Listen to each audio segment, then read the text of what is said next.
Me llamo Kai Fu Lee.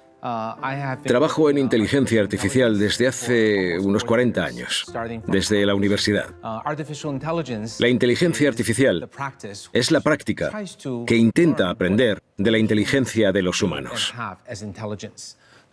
Pero la inteligencia artificial es distinta a la inteligencia humana. La inteligencia artificial puede llegar a ser muy eficiente con un gran volumen de datos. Puede aprender a decidir mejor que las personas en un campo concreto, pero carece de la complejidad, la creatividad, la conciencia y la compasión humanas.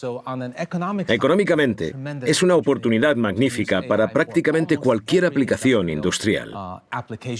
Puede aumentar drásticamente la eficiencia, abaratar costes, aportar valor y revolucionar muchos sectores. Es un momento magnífico para integrar la inteligencia artificial en la industria, en las empresas y en las aplicaciones. En cierto modo, es como la electricidad de Internet. Tiene el mismo potencial. Sin embargo, toda nueva tecnología suscita preocupaciones respecto a la privacidad, la seguridad, la brecha económica, el desempleo. Estoy aquí para hablar con vosotros, resolver vuestras dudas sobre la inteligencia artificial y, a poder ser, haceros ver que la inteligencia artificial es la nueva electricidad. Cambiará el mundo. Conlleva algunos problemas, pero los solucionaremos. Bueno, ¿tenéis alguna pregunta? Hola, señor Lee. Soy estudiante de segundo de bachillerato y, sabemos que cuando se habla de inteligencia artificial se utilizan dos términos, como Machine Learning y Deep Learning. ¿Podría explicarnos en qué consisten? Por supuesto. La inteligencia artificial existe desde los años 50 y comprende distintos tipos de tecnología. Desde el estudio del cerebro humano y sus procesos cognitivos, hasta el uso de estadísticas y tecnología avanzada para que pueda emular la capacidad humana de tomar decisiones, hacer predicciones, clasificar, de la forma más similar a la inteligencia humana. Es una disciplina enorme. La única parte que ha funcionado ha sido el Machine Learning, o aprendizaje automático. Y dentro de este, el Deep Learning, o aprendizaje profundo, es la tecnología más eficiente. Al aprendizaje automático, hay que mostrarle un gran volumen de datos y enseñarle la respuesta correcta para que termine adivinándola mejor que nosotros. Por ejemplo, Amazon enseña a su inteligencia qué compráis cada uno, para que aprenda qué productos es más probable que compréis y os los muestre para aumentar sus ingresos. Estas competencias se incorporan al aprendizaje automático, la entrada de datos y la salida de decisiones, clasificaciones o predicciones. El Deep Learning, o aprendizaje profundo, es la tecnología más avanzada y emocionante dentro del Machine Learning, o aprendizaje automático. Porque imaginad un sistema de aprendizaje automático que aprende de datos. Podemos usar muchísimos algoritmos distintos. El aprendizaje profundo utiliza una red muy profunda basada en el cerebro humano, pero muy, muy profunda, de miles de capas. La información entra y las decisiones salen. Y la profundidad de la red permite al ordenador realizar abstracciones. Un humano diría: para conceder un préstamo hay que basarse en la honradez. Y la honradez depende de nuestro historial de préstamos y gastos. Pero también de si parecemos de fiar o si llevamos mucho tiempo viviendo en la misma casa. Pero eso son rasgos particulares y el aprendizaje profundo no necesita aprender esas características. Con los suficientes datos, el programa decide qué componentes hacen más fiable a un prestatario, cuáles lo hacen menos, y luego decide. Podría decirse que el aprendizaje profundo parte de cero, de la tabula rasa. Recibe la información, pero no le enseñamos cómo pensar. No le enseñamos qué pensar. Le decimos: piensa como haga falta para darme el resultado. El resultado de Amazon son más ventas. El de un banco, menos impagos. El resultado del reconocimiento de voz es una precisión excelente. Así que el aprendizaje automático, en general, se basa en grandes cantidades de datos para clasificar, decidir o predecir.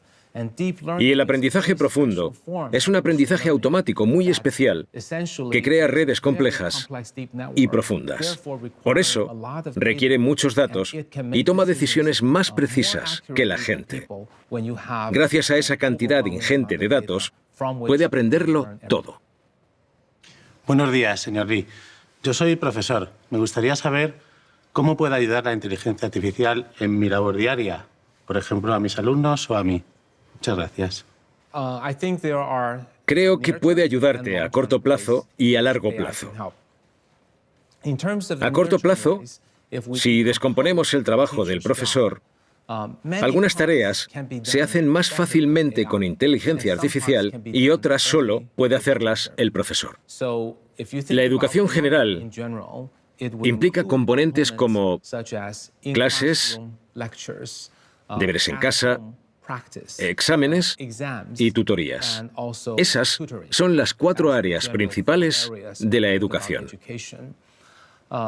Respecto a las lecciones en clase, si se hacen bien, no deberían desaparecer. Se pueden apoyar en cursos de extensión o charlas de gente de prestigio.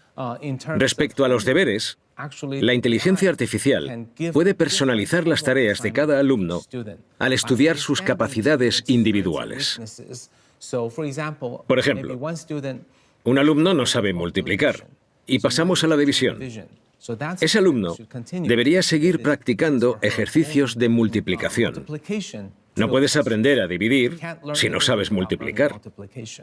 Pero quizás otro alumno vaya tan adelantado que quieras avanzarle los deberes.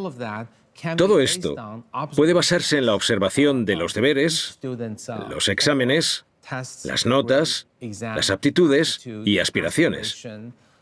Y también de otros aspectos que pueda observar el profesor. Por eso, los deberes deberían ser personalizados. Como cuando entramos en Amazon. Cada uno vemos una página. Cuando entramos en Facebook, cada uno vemos una página. La educación debería integrar esta optimización para obtener los mejores resultados en cada niño. También podemos integrar la inteligencia artificial en sus deberes, optimizando su comprensión de la asignatura, ya sea en matemáticas o en inglés. Puedes adiestrar a esta tecnología para que asigne a cada alumno el material educativo más adecuado. De esta forma, el niño sacará la nota más alta en cada categoría. Está personalizado, es preciso, tal y como hacen Amazon y Facebook. Los exámenes también pueden estar personalizados, condicionados, seleccionados, al igual que los deberes y la puntuación de los exámenes. Creo que los profesores pierden demasiado tiempo puntuando exámenes. De hecho, en China, la inteligencia artificial en educación está muy avanzada, así que la mayoría de profesores ya no puntúan exámenes. Todavía se hacen por escrito, pero luego se escanean y se convierten en textos o fórmulas. Hasta en matemáticas y química. La inteligencia artificial entiende los problemas matemáticos y las fórmulas químicas y puntúa automáticamente. ¿Por qué perder el tiempo poniendo notas si puede hacerlo la inteligencia artificial? Lo único que deberían revisar los profesores son las preguntas de desarrollo. Redacciones más complejas. La inteligencia artificial puede hacer el resto y ahorrar tiempo a los profesores. Respecto a las tutorías, en China hemos creado una compañía llamada VipKid. Está enseñando a 8.000 niños chinos a hablar inglés con fluidez. Funciona principalmente por videoconferencias, educación a distancia. Es como Uber.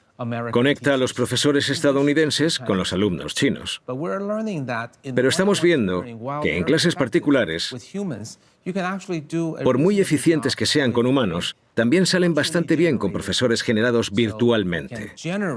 Podemos crear un profesor de nivel básico perfecto para el primer año. Tras el primer año, para practicar conversación, hará falta un humano, pero podría abaratar los costes y hacerlo mejor que los humanos. Como vemos, surgen muchas oportunidades si descomponemos el trabajo del profesor en diferentes tareas.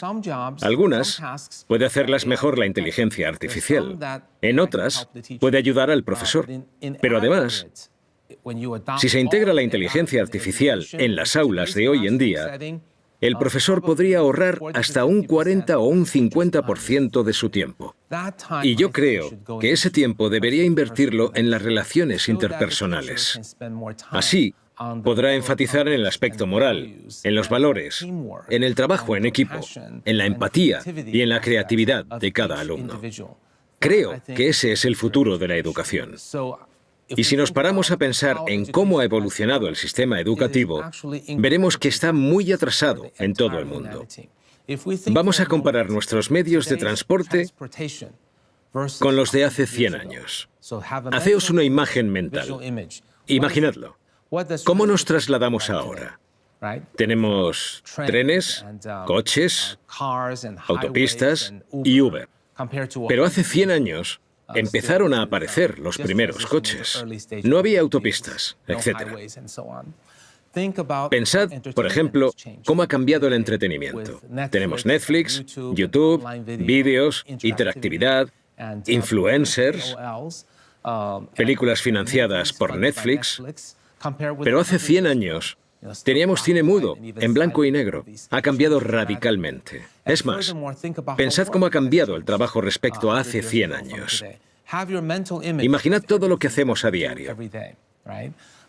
El entretenimiento, la comunicación, la vida social, el transporte y el trabajo. Todo ha cambiado radicalmente. Pero pensad en cómo son las aulas, exactamente iguales. Seguimos teniendo un profesor que enseña de la misma manera a entre 20 y 50 niños sentados en sus pupitres. Hasta las mesas son iguales. Hasta el profesor es igual. Puede que la pizarra ahora sea blanca, pero el profesor sigue enseñando igual. Y eso no puede ser. La tecnología lo ha revolucionado todo. Cómo vivimos, jugamos, aprendemos, trabajamos, nos comunicamos, pero no ha tenido impacto en la educación. Y tenemos que empezar a plantearnos su futuro. Necesitamos destrezas.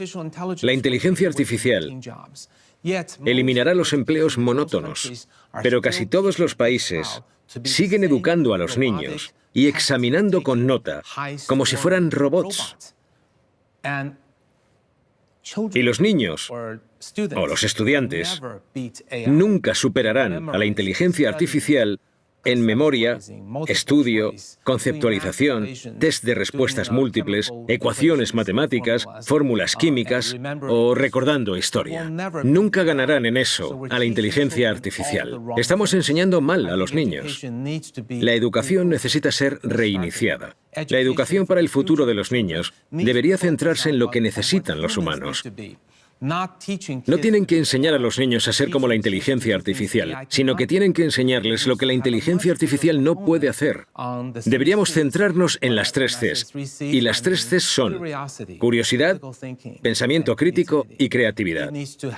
La educación debería centrarse en el trabajo en equipo, la comunicación, la colaboración, y no en hacer deberes y exámenes individualmente y en competir unos contra otros. Ese es el camino equivocado. Ahora, lo importante en una empresa es el trabajo en equipo, la colaboración, la comunicación. Eso es lo que necesitamos enseñar. Deben aprender amor, empatía y cómo ganarse la confianza. Esos son valores añadidos. Por supuesto, tendrán que aprender las destrezas básicas, matemáticas, lengua, etc. Pero eso es solo la base. Sirve como base, no como pilar central. a menos que cambiemos radicalmente la educación y dejemos de entrenar a robots repetitivos para formar a humanos creativos y empáticos. Si no cambiamos eso, el futuro será desolador, porque los licenciados no serán capaces de desempeñar los trabajos que se necesiten dentro de 15 o 20 años. Habrá una gran disparidad. Nuestros licenciados seguirán queriendo ser oficinistas, contables, administradores y escritores o editores de contenido básico.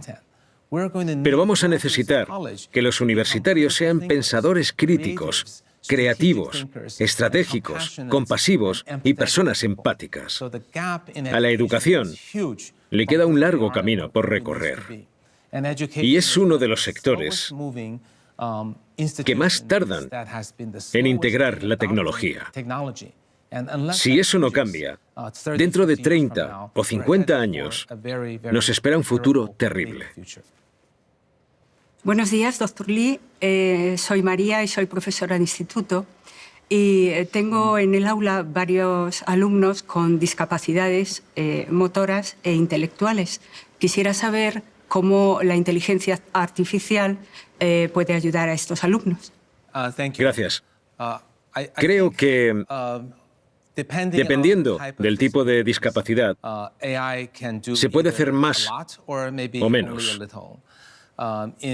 En el caso de los alumnos con dificultades del aprendizaje, autismo, Asperger, etc., actualmente el apoyo humano es la mejor opción. Muchas de estas discapacidades requieren una mayor atención y solo un humano puede darla. La inteligencia artificial puede ayudar un poco. Por ejemplo, en la investigación y el diagnóstico de alguien que necesita el contacto humano. Porque si tenemos muchas personas con dificultades de aprendizaje y les asignamos un profesor particular, puede ser muy caro. Por eso necesitamos diagnósticos exactos. Es posible que el profesor o pedagogo pueda dedicar su tiempo al alumno con discapacidad, pero cuando éste llega a casa, sus padres no son profesionales. Podrían tener un compañero de inteligencia artificial que les ofrezca apoyo y estímulos para su desarrollo. Pero solo en situaciones en las que no tenga apoyo humano. Hay otros tipos de discapacidad, como la visual, la auditiva, la motora, en los que la inteligencia artificial puede ayudar mucho. Por ejemplo, con alguien con problemas auditivos que no reconoce el habla. Podríamos crear un dispositivo con una pantallita que escuche y transcriba las palabras. Sería más preciso que la lectura de labios. Podría usarse por teléfono o a distancia. Ese dispositivo debe ser inteligente para que distinga al hablante en un grupo. Todos conocemos el ejemplo del difunto doctor Stephen Hawking. Tenía muchas discapacidades. En las primeras fases de su enfermedad, podía controlar el movimiento de la silla y el sintetizador de voz. En el futuro, la inteligencia artificial permitirá que el humano tenga un movimiento, una visión, una comunicación y una comprensión mucho más precisas. Alguien con discapacidad visual podrá tener una descripción visual leída. Por ejemplo, si soy ciego, me imagino una entrada de audio que me diga: estoy delante de 50 personas. Y me ha hecho la pregunta una mujer con un jersey azul, que es profesora, y el resto está prestando atención o durmiéndose. Puede convertir información visual en auditiva e información auditiva en visual. En el futuro, también tendremos herramientas robóticas. Por ejemplo, el exoesqueleto mecánico. Este aparato permite que la gente con dificultades motrices camine de forma más segura. La gente que no pueda sentarse tendrá chalecos mecánicos que les ayudarán a incorporarse. Soy muy optimista con el potencial de la inteligencia artificial respecto a las discapacidades perceptivas o motrices. Creo que la vida de la gente con discapacidades físicas será mucho más sencilla dentro de 5 o 10 años.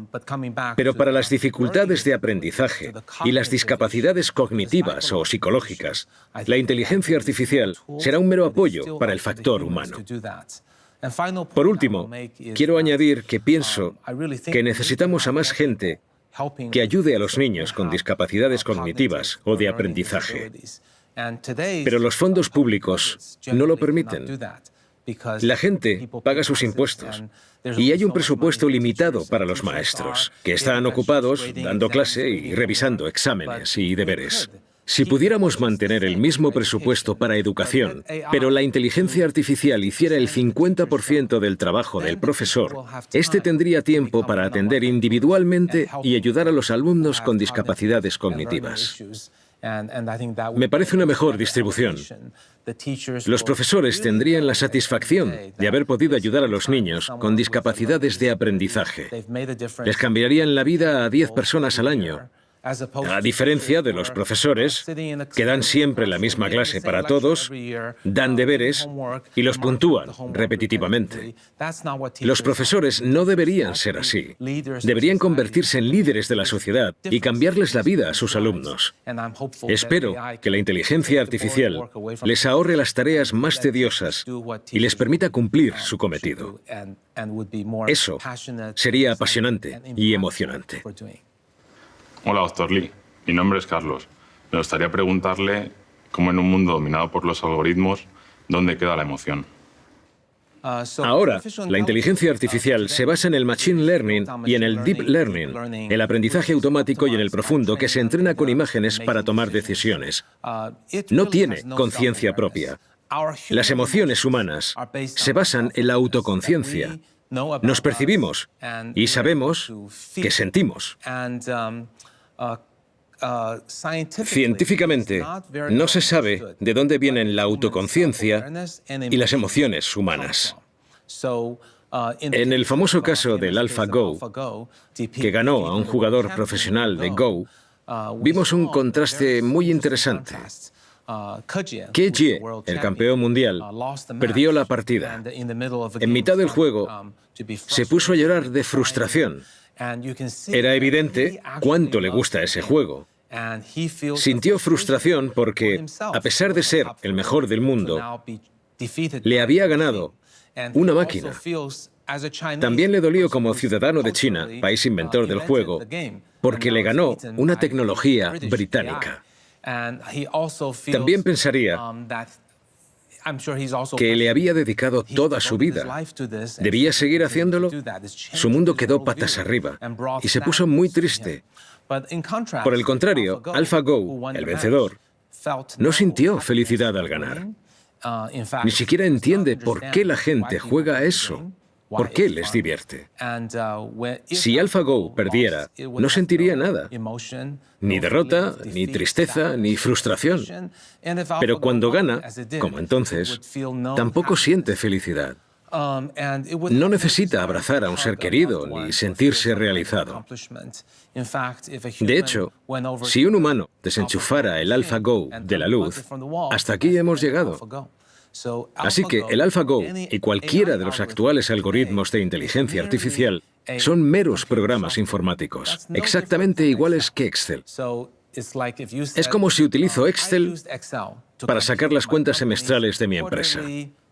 Pulso el botón y obtengo el resultado. Excel, ¿estás contento?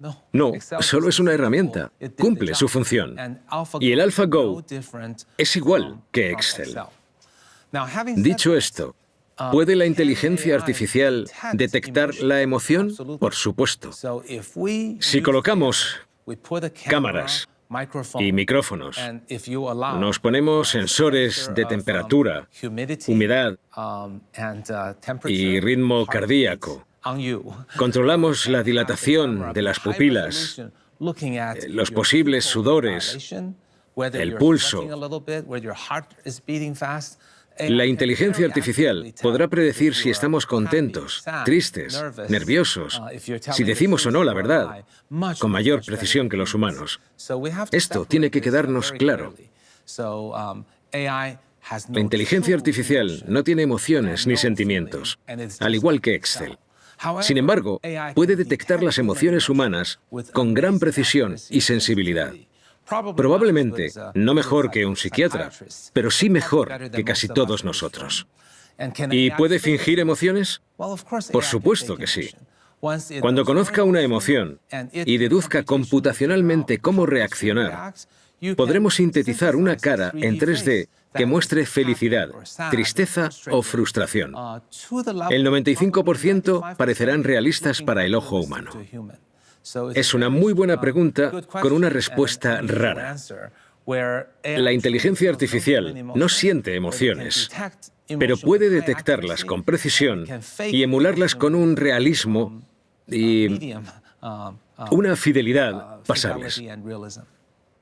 Buenos días, mi nombre es Alex y me gustaría saber qué trabajos van a ser los más afectados por la inteligencia artificial y, sobre todo, cuáles son los trabajos del futuro.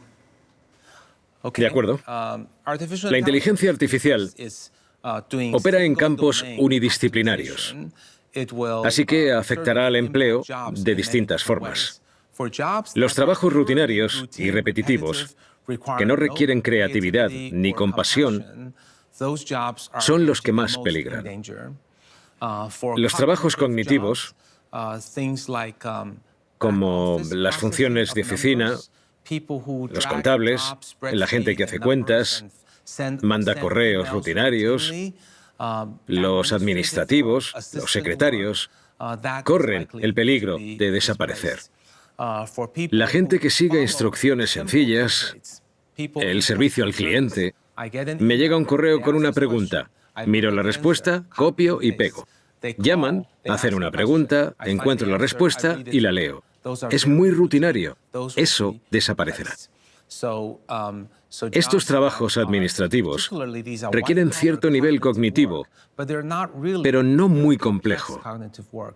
Puede ejecutarse tras 5 o 10 segundos de razonamiento y maneja una sola disciplina. Eso puede hacerlo. Pensad en los trabajos rutinarios y repetitivos que requieran percepción. Por ejemplo, un recepcionista, comprobando si alguien es quien dice con su identificación. Todos sabemos que en muchos países ya no está la persona que nos mira y nos compara con nuestro pasaporte. Puede hacerlo la inteligencia artificial. Controla las tareas basadas en la cognición audiovisual. Respecto al trabajo de oficinista, los empleos que se desempeñan en el mismo lugar y repitiendo la misma tarea desaparecerán antes. Como un inspector de tallas de camisetas o de desperfectos en microchips y móviles. La inteligencia artificial lo haría mejor. De hecho, detectar desperfectos en objetos, en móviles, es más fácil con inteligencia artificial. No solo usa una cámara, también un sensor de profundidad. Si hay un rasguño, cambia la profundidad. Los humanos no detectan eso. De hecho, pueden perder visión si se pasan el día buscando rasguños. Los reemplazarán. Otros trabajos, como la agricultura, serán automatizados. En el futuro, tendremos robots inteligentes que siembren, rieguen y fertilicen en cantidades justas. Tendremos drones de siembra. Será automático.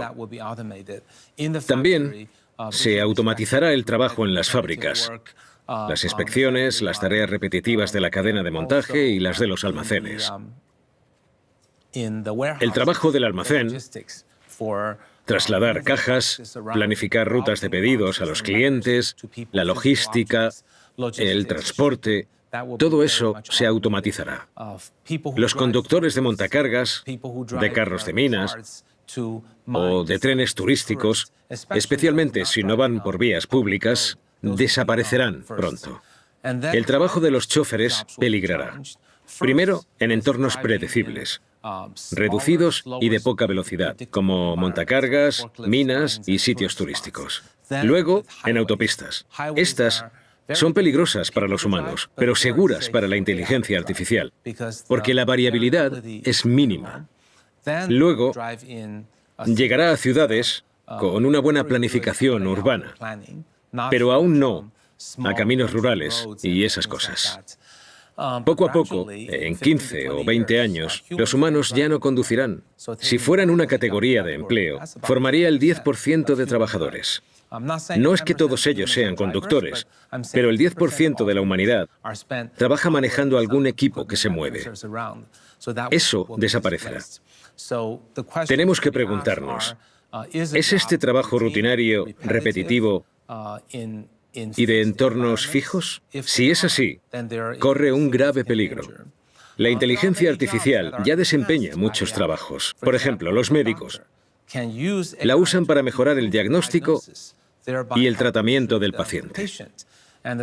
Así, el médico puede dedicar más tiempo a hablar con el paciente, tranquilizarlo y hablarle de su recuperación.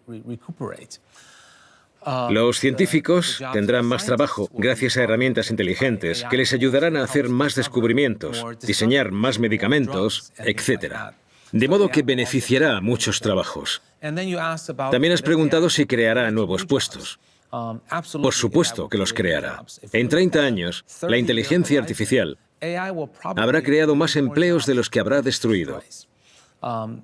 Pero tenemos varios problemas. El primero es que esos empleos no serán rutinarios ni repetitivos. Si lo fueran, los haría la inteligencia artificial. Los nuevos empleos requerirán una formación. No podrán desempeñarse sin más. En segundo lugar, desconocemos qué trabajos serán. Conocemos algunos, pero no todos. Y diréis, Dr. Lee, ¿te crees experto y no sabes qué trabajos creará? Pues así es. Si hace 20 años me hubierais dicho, Dr. Lee, ¿te crees experto en Internet? ¿Qué trabajos creará Internet? No lo sabría. No habría podido predecir que hoy en día habría millones de conductores de Uber y Didi gracias a Internet. Porque sin Internet no existiría Uber. Pero hace 20 años no habríamos podido predecir su nacimiento. La predicción de nuevos empleos debe actualizarse anualmente. Estoy seguro de que creará muchos empleos, pero aún tardaremos en conocerlos. Seguramente no nacerán en los próximos 5 años y requerirán cualificación. La gente que esté actualmente en empleos rutinarios, que no requieran compasión ni contacto con el ser humano, corre peligro. Deberían plantearse volver a formarse en algún trabajo que no vaya a desaparecer dentro de 10 o 15 años. Si vuestro trabajo requiere razonamiento, creatividad, estrategia o contacto humano, estáis a salvo. Pero la inteligencia artificial podría ayudaros. Si aún sois jóvenes y estáis estudiando, no sé deciros las 10 mejores salidas, pero sí que deberíais pulir estas habilidades: creatividad, estrategia, razonamiento complejo y planificación. Olvidad lo rutinario.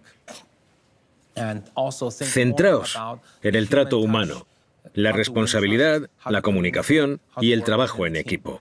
Esto os será útil toda la vida. También os recomiendo que estudiéis un poco de inteligencia artificial y de programación. Aplicadlo en vuestra área de especialidad, tanto si estudiáis periodismo como contabilidad. ¿Cómo podéis mejorar vuestro trabajo con la inteligencia artificial? La inteligencia artificial es una herramienta. Ya no concebimos un periodista que no use Microsoft Word. Ya no concebimos a un ejecutivo de publicidad que no utilice PowerPoint u otro similar. No concebimos a un fotógrafo que no use Photoshop.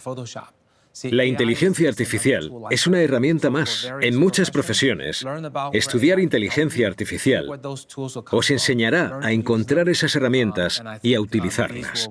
Eso os preparará para la era de la inteligencia artificial. Hola, doctor Lee. Mi nombre es César y me gustaría saber más sobre el trabajo que ha realizado sobre el sistema de reconocimiento de voz en el que es usted pionero. ¿Podría explicarnos cómo lo inventó y qué le llevó a ello? Por supuesto. Cuando empecé con el reconocimiento de voz en 1983, descubrí todas las posibilidades de la inteligencia artificial. Pero entonces, los ordenadores eran muy lentos. El almacenamiento era carísimo. Cosas como la visión artificial y el vídeo eran impensables. No podía almacenar ni un segmento de vídeo de 1 hora. Pero el trabajo con voz era menos complicado y daba muy buenos resultados. Utilizaba el aprendizaje automático. En esa época era surrealista. La gente no creía en él. Creían que los ordenadores se programaban como el cerebro humano. La R suena así, la I suena así. Esto es un sustantivo y esto un verbo. El enfoque inicial de los 80 era programar el lenguaje humano para enseñar al ordenador. Fue un fracaso absoluto. Yo fui uno de los pocos que dijo, ¿por qué tienen que pensar como nosotros? ¿Por qué no los educamos con un gran volumen de datos? Mi tesis doctoral, terminada en el año 88, fue el primer sistema de reconocimiento de voz que reconocía cualquier discurso humano pronunciado natural y fluidamente con la mejor precisión del momento. Yo estaba muy orgulloso. Salió en el New York Times, era revolucionario. Entré en Apple y lo integramos en sus ordenadores. Y entonces descubrimos que no funcionaba. Aunque funcionara en el laboratorio, cuando salió al mundo real, todo cambió. Grabamos discursos de alta calidad en entornos insonorizados. Pero cuando sales al mundo real, tienes el problema del ruido. Además, en el laboratorio, podíamos pasarnos 1 hora procesando una frase. Pero en la vida real, tienes que responder en escasos milisegundos. Presentaba muchos desafíos. Hicimos lo que pudimos en la época. Desarrollamos el sistema y lo lanzamos con Apple en 1993. Era el mejor producto de su tiempo, pero no fue suficiente. No ganó la aceptación del público. Pero Apple siguió trabajando en ello. Hoy en día tenemos a Siri, desarrollado por mi antiguo equipo. Otras compañías también tienen excelentes tecnologías por voz. Creo que he aportado mi granito de arena al campo y que el fracaso de mi producto ha ayudado a largo plazo. Nos hizo recopilar datos, crear algoritmos más potentes. Hace 6 o 7 años, el aprendizaje profundo empezó a dar frutos en la visión artificial. Los desarrolladores de voz dijeron, cambiemos el trabajo de Kai-Fu Lee por el Deep Learning. Fue todo un avance. Ahora, han desechado mis algoritmos a favor del aprendizaje profundo. La gente está pudiendo ver esas mejoras. Respecto al habla, la comprensión de idiomas y la traducción automática, creo que en 2 o 3 años saldrán productos que nos dejarán totalmente alucinados. Ahora, el reconocimiento de voz está al nivel de un 10% de la gente. Si nos juntáramos yo y gente como yo en la sala y transcribiéramos este discurso, la inteligencia artificial nos superaría. Pero creo que en 3 años superará a todos los humanos en el reconocimiento de voz y la traducción natural y fluida. Dentro de 3 años, cuando vuelva a hablar frente a vosotros, no tendré un traductor humano en el pinganillo. Será una máquina. Sus posibles aplicaciones son infinitas. Por ejemplo, en el futuro, quizás dentro de 3 años, los asistentes virtuales, como Alexa o Siri, podrán adivinar qué queremos y dárnoslo antes de que lo sepamos nosotros. También contaremos con una traducción automática excelente. Podremos irnos a cualquier país con un simple traductor de bolsillo o una app. La traducción será muy precisa, quizás por un pinganillo como este. También podemos imaginar el futuro de la atención al cliente del sector comercial. Tendremos vendedores inteligentes que dirán justo lo necesario para que los compradores adquiramos los productos que quieran. Lo harán mejor que los humanos. Y esto no es más que el principio. Es muy emocionante. Pero quiero añadir que esto no significa que los ordenadores vayan a entenderlo todo como nosotros. Seguirán adiestrándose con datos de entrada y resultados de salida. El lenguaje creativo, como la poesía, los mensajes más profundos, como las cartas de amor de una persona a otra. Estas cosas requieren un conocimiento profundo de distintos campos, como juegos de palabras, humor. Es complicado. Y es poco probable que algo difícil para el humano sea fácil para la inteligencia artificial. Por ejemplo, la transcripción, la traducción automática. Google tiene una nueva tecnología que comprende 100 idiomas. Hables el idioma que hables, lo traduce. Es una red impresionante. Ningún humano podría hacerlo. Pero en lo que se refiere a contar chistes y hacer reír, la inteligencia artificial es incapaz. Aún nos queda un largo camino por delante. Porque el lenguaje natural es la forma en la que los humanos se comunican. Durante miles de años de historia, hemos usado el lenguaje para que nos comprendan y nos crean. Y esto, junto con la complejidad y la belleza de la lengua, está muy lejos de ser alcanzable. Pero creo que sus funciones comerciales en los próximos 3 años serán infinitas. Hola, doctor Lee. Soy David Vivancos. Mi pregunta es, ¿cómo ve usted la transición que estamos llevando desde la inteligencia artificial general hacia la superinteligencia?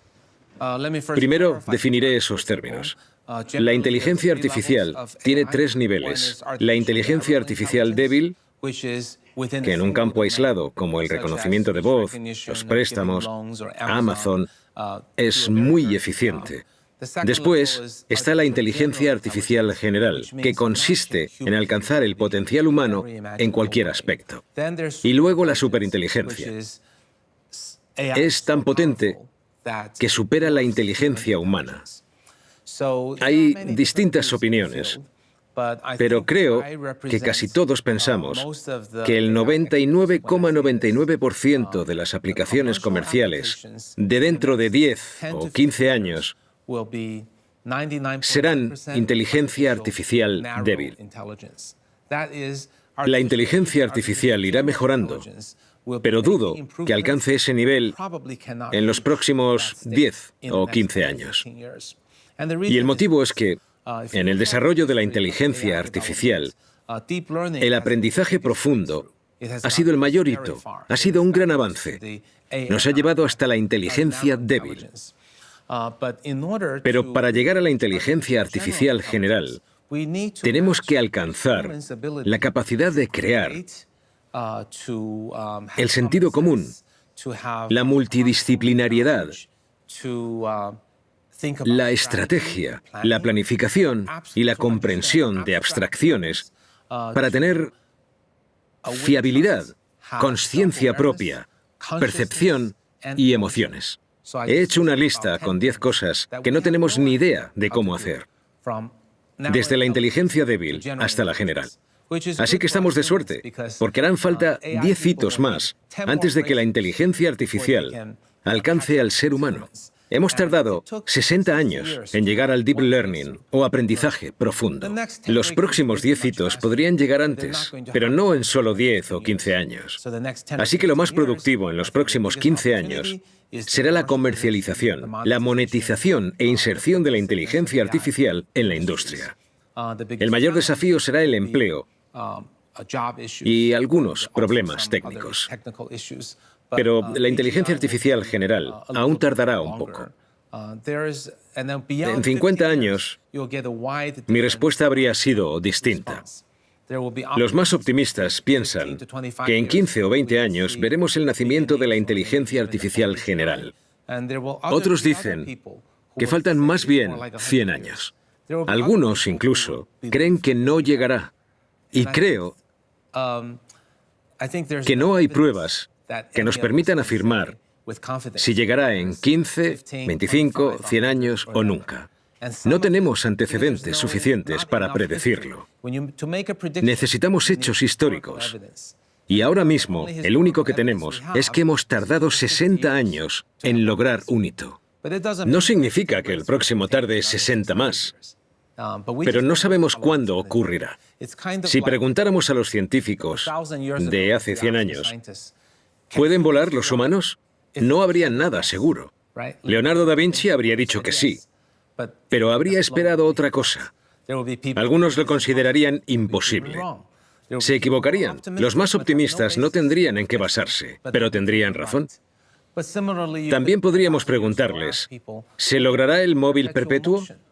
En este caso, Leonardo da Vinci habría dicho que sí, y se habría equivocado.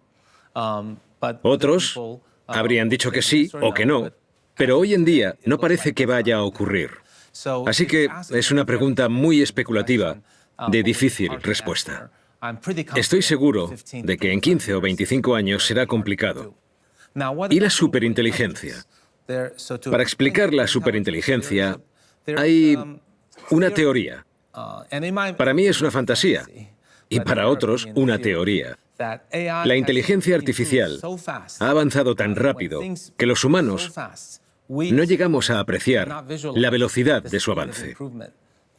Un día nos levantaremos y la inteligencia artificial habrá dominado el mundo.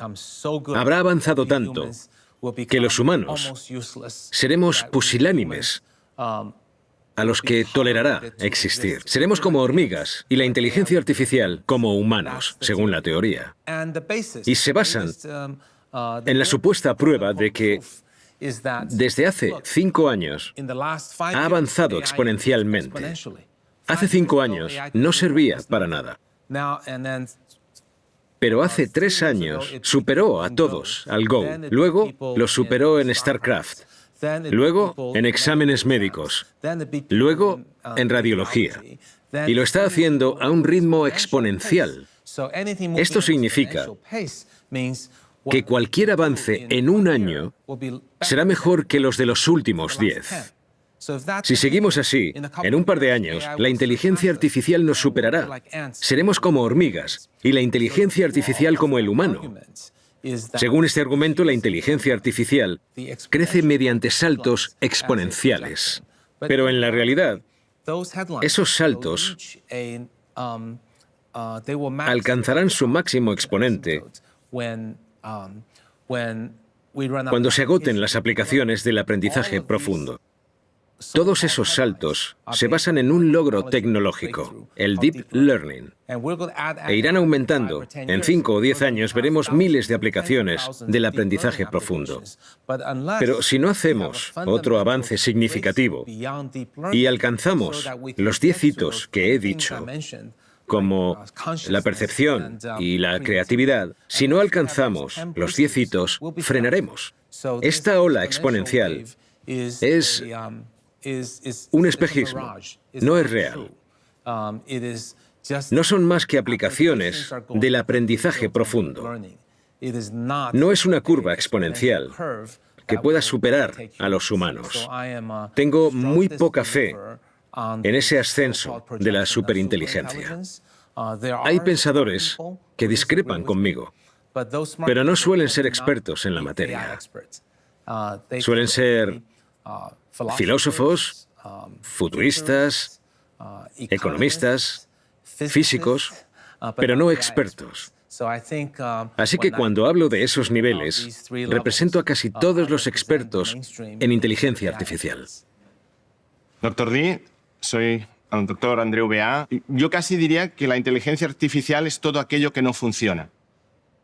¿Por qué? Cuando teníamos el reconocimiento de matrículas de los coches, eso ya antes era inteligencia artificial, ahora ya es algo que damos por hecho, ¿no? El reconocimiento de la traducción automática del lenguaje, antes era magia, ahora es algo que tenemos el día a día. Ya hemos dejado de ser inteligencia artificial. Por tanto, inteligencia artificial, ¿usted cree que es todo aquello que no funciona?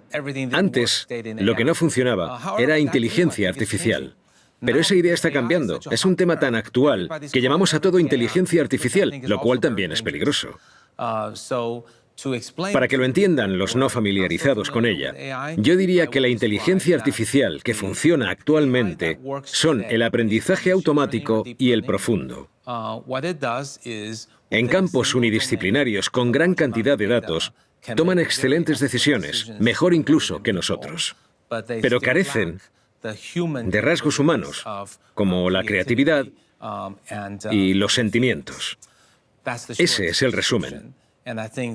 Y creo que explica los próximos 15 años. Las aplicaciones de la inteligencia artificial, desde el aprendizaje automático hasta los negocios, la percepción o los vehículos autónomos. Mucha gente malinterpreta la inteligencia artificial de distintas formas, algunas incluidas en estas preguntas. Pero, en resumen, el principal malentendido es que es como en la ciencia ficción.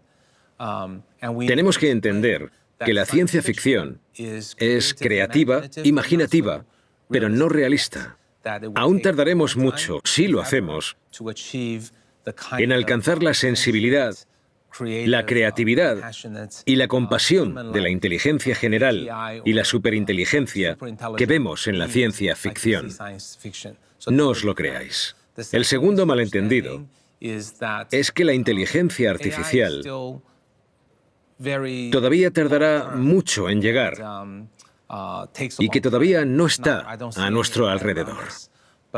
Debéis saber que cada vez que entráis en una aplicación del móvil o una página web, entráis utilizando inteligencia artificial. Google, Amazon, Facebook y cualquier aplicación de amplio contenido ya tiene inteligencia artificial. Ya está aquí. Ya está en muchas aplicaciones de negocios y en Internet. Quería dejarlo claro. Y la tercera mayor preocupación por la inteligencia artificial, que está aumentando, es que es mala porque elimina trabajos, creando contenido falso en las fake news, arremetiendo contra gente y dejándolos de malos. A ellos les explicaría que la inteligencia artificial se llevará los trabajos monótonos en 15 años. Pero los humanos nunca hemos querido esos trabajos. No es nuestro propósito. Tenemos que intentar ser mejores humanos. La inteligencia artificial nos obliga a mejorar como humanos. A la preocupación de los problemas de privacidad, imparcialidad o seguridad, confío en que la gente sepa que las nuevas tecnologías siempre presentan problemas. Dadnos tiempo, solucionaremos los problemas y nos esforzaremos para progresar. Este tema suele ser preocupante. En Estados Unidos, si preguntas si la inteligencia artificial es buena o mala, más del 50% piensa que es más bien mala. Y me parece una desafortunada consecuencia del comportamiento de algunas compañías, de la mala praxis y del sensacionalismo mediático. No podemos culpar a la tecnología. La tecnología es neutral, y si la naturaleza humana es más buena que mala, le buscaremos más aplicaciones buenas, como con la electricidad. tiene muchos usos buenos, pero también algunos malos. Internet tiene muchos usos buenos, pero también malos. Así que deberíamos culpar menos a la tecnología. Cualquier cosa mala que haya pasado con la inteligencia artificial es culpa de quien la haya usado con un mal fin. Tenemos que regular penas para esto. Necesitamos herramientas para ayudar a los desarrolladores a crear mejores aplicaciones. Necesitamos apoyo al consumidor. Tenemos que decir cuando la inteligencia artificial no lo está haciendo bien, pero no pongamos todos los huevos en la misma cesta. Si vemos algo malo, no culpemos y despreciemos a la tecnología. No olvidemos que, aunque Google, Facebook o Amazon tengan problemas, hacen nuestras vidas más productivas, eficientes y divertidas. Y si nos deshacemos de la inteligencia artificial, dejarán de funcionar.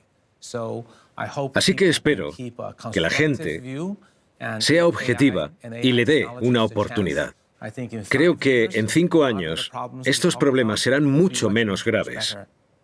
Y la inteligencia artificial terminará siendo comparada con la electricidad e Internet, como la creadora de un cambio positivo. No porque sea positiva en sí, no es más que tecnología, pero el ser humano es bueno. Hacemos más cosas buenas que malas. Solucionaremos los problemas de la inteligencia artificial y será tan positiva y útil como la electricidad e Internet. Muchas gracias por vuestro tiempo. Ha sido un placer responder a vuestras geniales preguntas. Muchas gracias. Gracias.